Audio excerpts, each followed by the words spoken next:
Good morning my dear kids. Welcome to my kids garden. എൻ്റെ എല്ലാ കുഞ്ഞു കൂട്ടുകാർക്കും സുഖാണെന്ന് വിശ്വസിക്കുന്നു. നമ്മൾ ഇന്ന് പുതിയൊരു ക്ലാസ്സുമായിട്ടാണ് എത്തിയിരിക്കുന്നത്. അതിനു മുമ്പ് കഴിഞ്ഞ ക്ലാസ്സിൽ പഠിപ്പിച്ച ലെറ്റർ ഏതായിരുന്നു? ക്യൂ. ഏതാ ലെറ്റർ? ക്യൂ. നമ്മൾ ക്യൂ എന്ന് പറയുന്ന ലെറ്റർ എങ്ങനെയാ എഴുതണ്ടേന്നാ ഞാൻ നിങ്ങളോട് പറഞ്ഞത്. എല്ലാവരും ഒന്ന് ഓർത്തു നോക്കിക്കേ. എങ്ങനായിരുന്നു? ആദ്യം നമ്മളൊരു സർക്കിളിനെ കൊടുക്കുന്നു. എന്നിട്ട് എന്തോ ചെയ്യുക? ഈ ഡോട്ട് കൊടുത്തിട്ട് ഇവിടുന്ന് ഒരു സ്ലാന്റിംഗ് ലൈനെ കൊടുക്കുന്നു. ആരായിരുന്നു ലെറ്റർ? ക്യൂ. ആരായിരുന്നു ലെറ്റർ? ക്യൂ. ഓക്കെ, ഇനി നമ്മള് ക്യൂ കഴിഞ്ഞിട്ടുള്ള അടുത്ത ലെറ്റർ. ക്യൂ കഴിഞ്ഞാൽ അടുത്ത ആൾ ആരാണ്? ആർ. ആരാണ് ആള്? ആർ. നമുക്ക് ആർ എന്ന് പറയുന്ന ലെറ്റർ എങ്ങനെ എഴുതുന്നതെന്ന് നോക്കാം. ഓക്കെ, എല്ലാവരും ശ്രദ്ധിച്ചേ. എങ്ങനെയാണ് ആർ എന്ന് പറയുന്ന ലെറ്റർ എഴുതുന്നത്? ആദ്യം നമ്മൾ എന്താ ചെയ്യുക? ഒരു സ്റ്റാൻഡിംഗ് ലൈൻ. എന്താണ്? നമ്മൾ ആദ്യം ഒരു സ്റ്റാൻഡിംഗ് ലൈനിനെ കൊടുക്കണം. ഓക്കെ, എന്നിട്ട് എന്തോ ചെയ്യുക? ഒരു കർവിനെ കൊടുക്കുന്നു. എന്ത് ചെയ്യുന്നു? കർവിനെ കൊടുക്കുന്നു. എന്നിട്ട് ഒരു സ്ലാന്റിംഗ് ലൈനിനെ കൊടുക്കുന്നു. എന്തൊക്കെയാ? ശ്രദ്ധിച്ചേ. നമ്മുടെ കുഞ്ഞുമക്കള് ശ്രദ്ധിച്ചേ. എങ്ങനെയാണ്? ആദ്യം ഒരു സ്റ്റാൻഡിംഗ് ലൈനിനെ കൊടുക്കുന്നു.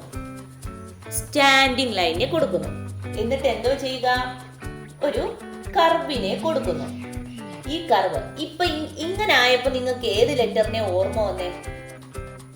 വീഡിയോ പാസ് അടിച്ച് വെച്ചിട്ട് നിങ്ങൾ നിങ്ങളുടെ അമ്മയോടോ അച്ഛനോടോ ആരാണോ നിങ്ങളുടെ കൂടെ ഇരിക്കുന്നത് അവരോട് പറഞ്ഞേ, ഇത് ഏത് ലെറ്റർ ആയിരുന്നു ഞാൻ പഠിപ്പിച്ചത്? ഓർത്ത് നോക്കിക്കേ. ഏതാ ലെറ്റർ? പി അല്ലേ? ഈ ലെറ്റർ ഏതായിരുന്നു? ഇങ്ങനെ എഴുതുന്ന ലെറ്റർ പി. കണ്ടോ? ഓർമ്മയുണ്ടോ?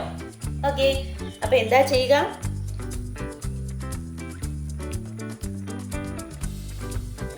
വായിച്ചേ, സർക്കിൾ വായിച്ചേ. ഓക്കെ, ഇനി എന്താ ചെയ്യുക? ഇവിടുന്ന് നമ്മളൊരു സ്ലാന്റിംഗ് ലൈനിനെ കൊടുക്കുന്നു. എന്തിനെ കൊടുക്കുന്നു? സ്ലാന്റിംഗ് ലൈനിനെ കൊടുക്കുന്നു. ഒന്നും കൂടെ പറഞ്ഞുതരാം. ആദ്യം നമ്മളൊരു സ്റ്റാൻഡിംഗ് ലൈനിനെ കൊടുക്കുന്നു. എന്നിട്ട് എന്തോ ചെയ്യുന്നു? നമ്മളൊരു കർവിനെ കൊടുക്കുന്നു. ഈ കർവ് കൊടുത്തിട്ട് ഇവിടുന്ന് എന്തോ ചെയ്യുക? ഇവിടുന്ന് നമ്മളൊരു സ്ലാന്റിംഗ് ലൈനിനെ കൊടുക്കുന്നു. കണ്ടോ? ഇങ്ങനെയാണ് ആർ എഴുതുന്നത്. മനസ്സിലായോ എങ്ങനെ ആർ എഴുതുന്നേന്ന്? നമുക്കിതിന്റെ മേലിൽ കൂടെ ലൈൻ വരയ്ക്കാം. എങ്ങനെയാണ്? ആദ്യം നമ്മളൊരു സ്റ്റാൻഡിംഗ് ലൈൻ എഴുതുന്നു. എന്നിട്ട് ഒരു കർവിനെ കൊടുക്കുന്നു. ഇവിടുന്ന് ചരിച്ചൊരു സ്ലാന്റിംഗ് ലൈനിനെ കൊടുക്കുന്നു. ആദ്യം ഒരു സ്റ്റാൻഡിംഗ് ലൈൻ കൊടുക്കുന്നു. എന്നിട്ട് ഒരു കർവിനെ കൊടുക്കുന്നു. ചരിച്ചൊരു സ്ലാന്റിംഗ് ലൈനിനെ കൊടുക്കുന്നു. ആദ്യം ഒരു സ്റ്റാൻഡിംഗ് ലൈൻ കൊടുക്കുന്നു. എന്നിട്ട് ഒരു കർവിനെ കൊടുക്കുന്നു. ചരിച്ചൊരു സ്ലാന്റിംഗ് ലൈനിനെ കൊടുക്കുന്നു. ആരാള്? ആർ. ഏതാ ലെറ്റർ? ആർ.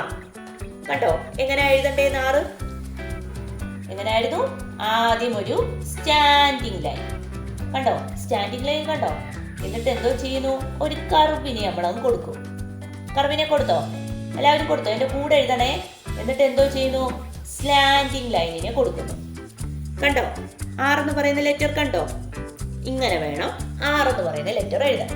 ഇനി നമുക്ക് 4 ലൈനില് ആർ എന്ന് പറയുന്ന ലെറ്റർ എങ്ങനെയാ എഴുതുന്നതെന്ന് നോക്കാം. ശ്രദ്ധിച്ചേ. എങ്ങനെയാണ് നമ്മൾ 4 ലൈനിൽ ആർ എഴുതുന്നത്? എന്താ ഞാൻ പറഞ്ഞത് നിങ്ങളോട്? ആദ്യം ഒരു സ്റ്റാൻഡിംഗ് ലൈനിനെ കൊടുക്കണം. ഈ 3 ലൈനിലെ നിർത്താവേ. കണ്ടോ? ഈ 3 ലൈനിലെ നിർത്താവൂ. ആദ്യം നമ്മളൊരു സ്റ്റാൻഡിംഗ് ലൈനിനെ കൊടുക്കുന്നു. എന്നിട്ട് ഒരു കർവിനെ കൊടുക്കുന്നു. ഇവിടുന്ന് എന്താ ചെയ്യുക? ഒരു സ്ലാന്റിംഗ് ലൈനിനെ കൊടുക്കുന്നു. കണ്ടോ? ഏതാ ലെറ്റർ? ആർ. ഏതാ ലെറ്റർ? ആർ. എങ്ങനെയാ? ശ്രദ്ധിച്ചേ. ആദ്യം ഒരു സ്റ്റാൻഡിംഗ് ലൈനിനെ കൊടുക്കുന്നു. എന്നിട്ട് നമ്മളൊരു കർവിനെ കൊടുക്കുന്നു. ഇവിടുന്ന് ഒരു സ്ലാന്റിംഗ് ലൈനിനെ കൊടുക്കുന്നു. ആർ. ആദ്യം ഒരു സ്റ്റാൻഡിംഗ് ലൈനിനെ കൊടുക്കുന്നു. കർവിനെ കൊടുക്കുന്നു. സ്ലാന്റിംഗ് ലൈനിനെ കൊടുക്കുന്നു. ആർ. ആദ്യം ഒരു സ്റ്റാൻഡിംഗ് ലൈൻ കൊടുക്കുന്നു.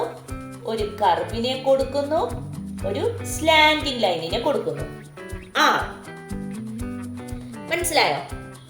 ഇത്ര എഴുതിയപ്പോൾ നിങ്ങൾക്കെല്ലാം പിടി കിട്ടിയോ എങ്ങനെ R 4 ലൈനിൽ എഴുതണ്ടേന്ന്? ഓക്കെ, ഇനി നമുക്ക് ക്യൂവും ആറും കൂടെ ഞാൻ നിങ്ങളെ 4 ലൈനിൽ എഴുതുന്നേ ഒരുമിച്ച് കാണിച്ചു തരാം. ക്യൂവും ആറും കൂടെ എഴുതുന്ന നോക്കിയാലോ. എങ്ങനെയായിരുന്നു ഞാൻ ക്യൂ നിങ്ങൾക്ക് പറഞ്ഞു തന്നത്? ആദ്യം നമ്മളൊരു സർക്കിളിനെ വരയ്ക്കുന്നു. എല്ലാവർക്കും ഓർമ്മയുണ്ടോ പറഞ്ഞു തന്നത്? എന്നിട്ട് ഈ ലൈനിൽ മുട്ടിച്ചിട്ട് 3 ലൈനിന്റെ അകത്ത് മുട്ടിച്ചിട്ട് ഒരു സ്ലാൻഡിങ് ലൈനിനെ കൊടുക്കുന്നു അല്ലേ? ഇങ്ങനല്ലേ പഠിപ്പിച്ചത്? ഏതാ ലെറ്റർ? ക്യൂ. ഏതാ ലെറ്റർ? ക്യൂ. ഇനി ഒന്നും കൂടെ ഞാൻ എഴുതി കാണിക്കണോ? ഒന്നും കൂടെ കാണിക്കാം. എങ്ങനെയായിരുന്നു? ആദ്യം ഒരു സർക്കിളിനെ വരയ്ക്കുന്നു, ഇതിന്റെ അകത്ത് മുട്ടിച്ചിട്ട് ഒരു സ്ലാൻഡിങ് ലൈനിനെ കൊടുക്കുന്നു. ആരാ ലെറ്റർ? ക്യൂ. ആരാ ലെറ്റർ? ക്യൂ. നെക്സ്റ്റ് ഇന്ന് പഠിപ്പിച്ച ലെറ്റർ ഏതായിരുന്നു? ആർ. എങ്ങനാ? ആദ്യം ഒരു സ്റ്റാൻഡിങ് ലൈൻ കൊടുക്കുന്നു, ദെൻ ഒരു കർവ് കൊടുക്കുന്നു, ദെൻ ഒരു സ്ലാൻഡിങ് ലൈനിനെ കൊടുക്കുന്നു. ആരാള്? ആർ. ആരാള്? R. Standing line, curve, then circle, then slanting line. Okay? അപ്പൊ നമ്മൾ ഏതൊക്കെ ലെറ്റേഴ്സാ ഇതുവരെ പഠിച്ചത്? A മുതൽ R വരെയുള്ള ലെറ്റേഴ്സ് ഇതുവരെ നമ്മൾ പഠിച്ചിട്ടുണ്ട്. അപ്പൊ ഒരു ബുക്ക് എടുക്കുക, ഇന്ന് പഠിപ്പിച്ച ലെറ്റർ എല്ലാവരും നല്ല വൃത്തിക്കായിട്ട് എഴുതി പഠിക്കണം. എന്നിട്ട് ആദ്യം മുതൽ R വരെയുള്ള ലെറ്റേഴ്സിനെ റിവൈസ് ചെയ്ത് നോക്കണം. ഓക്കെ, അപ്പോൾ ഇന്നത്തെ ക്ലാസ് ഇത്രയേ ഉള്ളൂ. എൻ്റെ എല്ലാ കുഞ്ഞു മക്കൾക്കും എൻ്റെ വീഡിയോ ഇഷ്ടപ്പെട്ടെന്ന് ഞാൻ വിശ്വസിക്കുന്നു. അതുപോലെ ഓൺലൈൻ ക്ലാസ്സുകൾ അവൈലബിൾ ആണ്. താല്പര്യമുള്ളവർക്ക് നമ്മളെ കോൺടാക്റ്റ് ചെയ്യാവുന്നതാണ്. ഡിസ്ക്രിപ്ഷനിൽ കോൺടാക്റ്റ് നമ്പറും മെയിൽ ഐ ഡിയും കൊടുത്തിട്ടുണ്ട്. അതിൽ ഹായ് എന്ന് പറഞ്ഞ് ഒരു മെസ്സേജ് അയച്ചാൽ മാത്രം മതി. അതിനുള്ള റിപ്ലൈ നമ്മൾ തരുന്നതായിരിക്കും. നിങ്ങൾക്ക് ഈ വീഡിയോ ഇഷ്ടപ്പെട്ടിട്ടുണ്ടെങ്കിൽ ലൈക്ക് ചെയ്യുക, ഷെയർ ചെയ്യുക, സബ്സ്ക്രൈബ് ചെയ്യുക. Okay, bye. Thank you.